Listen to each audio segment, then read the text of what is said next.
Guys, luto tayo ng nilagang baka. Ayan. Sarap. Nilagang baka naman tayo ngayon. Sabado, off, walang pasok. Maglaga tayo ng baka.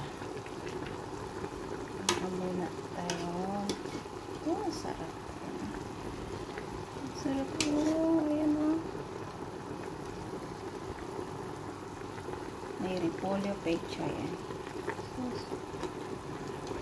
Ano na natin?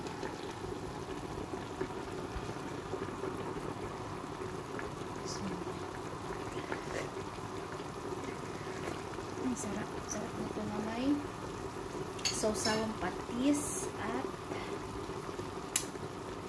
lemon.